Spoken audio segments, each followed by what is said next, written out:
যদিও সন্ধ্যা আসিছে মন্দ মন্থরে, সব সঙ্গীতে গেছে ইঙ্গিতে থামিয়া। যদিও সঙ্গী নাহি অনন্ত অম্বরে, যদিও ক্লান্তি আসিছে অঙ্গে নামিয়া।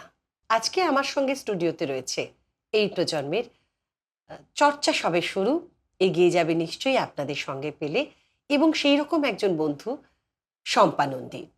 সেই ছেলেবেলায় আরো একবার ফিরে যাওয়া। সত্যি সত্যি তো আমরা ছোটবেলাটাকে ভীষণভাবে মিস করি, এবং যত বয়স বাড়ে তখন আরো বেশি করে মনে হয় ছোট থাকলে এত টেনশন ছিল না, চিন্তা ছিল না, অনেক ভালো থাকতাম, হই হই করে বাঁচতাম। অভিমানটাও তখন এরকম ছিল না, এখন যেমন গুমড়ে গুমড়ে অভিমান। যদিও আমরা মানে আমি তুমি আমরা যারা কবিতা চর্চা করি তারা তো অভিমান কবিতায় ঝেড়ে মুছে ফেলি, তো আমাদের একটা অস্ত্র আছে, ওষুধ আছে। তো কিন্তু যারা ধরো কবিতা চর্চা করে না তারা কিন্তু এটা অবশ্যই করতে শুরু করে দিন, কারণ মন ভালো রাখার কিন্তু একদম মানে দারুণ চাবিকাঠি কবিতা। একদম একদম। ৭-৮-২৭ আমি বলেছিলেন বলে গুরুমশাই আমার পরে উঠল রাগে জ্বলে।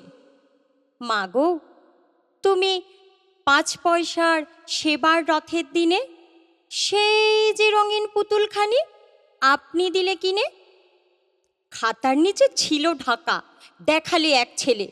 গুরুমশাই রেগে মেগে ভেঙেই দিলেন ফেলে। বললেন, তোর দিন রাত্রির কেবল যত খেলা, একটুও তোর মন বসে না পড়াশোনার বেলা। মাগো, আমি জানাই কাকে, ওর কি গুরু আছে? আমি যদি নালিশ করি এক্ষুনি তার কাছে। কোনো রকম খেলার পুতুল নেই কি মা ওর ঘরে? সত্যি কি ওর একটুও মন নেই পুতুলের পরে? সকাল সাঁঝে তাদের নিয়ে করতে গিয়ে খেলা, কোনো পড়াই করেননি কি কোনো রকম হেলা? কবিতা তো তোমার ভীষণ একটা ভালো থাকার জায়গা, গল্প করতে করতে বলছিলে। সেই ভালো থাকার জায়গায় কিভাবে ভালো থাকো, কোন কোন সময়কে বেছে নাও কবিতার জন্য? কবিতার জন্য বেছে নেওয়ার সময়টা হচ্ছে যখন সব কাজ ফেলে যখন নিজের জন্য সময়টুকু বের করা। আর কবিতাটা আমার ভালো লাগাটা হচ্ছে বাবার থেকে। ছেলেবেলাতে বাবার মুখে মানে খুবই শুনেছি ২ বিঘা জমি কবিতাটার মানে কিছু লাইন, শুধু বিঘে ধুই ছিল মোর ভুঁই আর সবই গেছে ঋণে। বাবু কহিলেন, বুঝেছ উপেন, এ জমি লইব কিনে। কাজের ফাঁকে ফাঁকে না আমি বাবাকে সবসময় দেখতাম বা শুনতাম বাবা আবৃত্তিটা করছে, তো তখন থেকে যেন একটা ভালো লাগা। আর মা তো ছিলেনই, রবীন্দ্র জয়ন্তী উৎসব হোক বা যে কোনো উৎসবে, মানে ছোটবেলা থেকে এই আনন্দটা, কবিতাময় আনন্দটা তোমার কাছে একদমই ছোটবেলা থেকেই সেই বেঁচে থাকার রসদ কবিতা। একদম কবিতার হাত ধরে আবারও সেই কবিতায় প্রবেশ করা।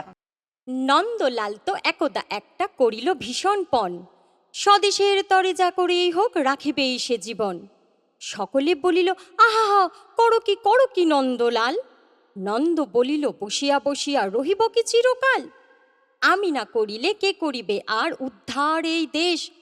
তখন সকলে বলিল, বাহবা বাহবা বাহবা বেশ। নন্দর ভাই কলেরায় মরে, দেখিবে তাহারে কেবা?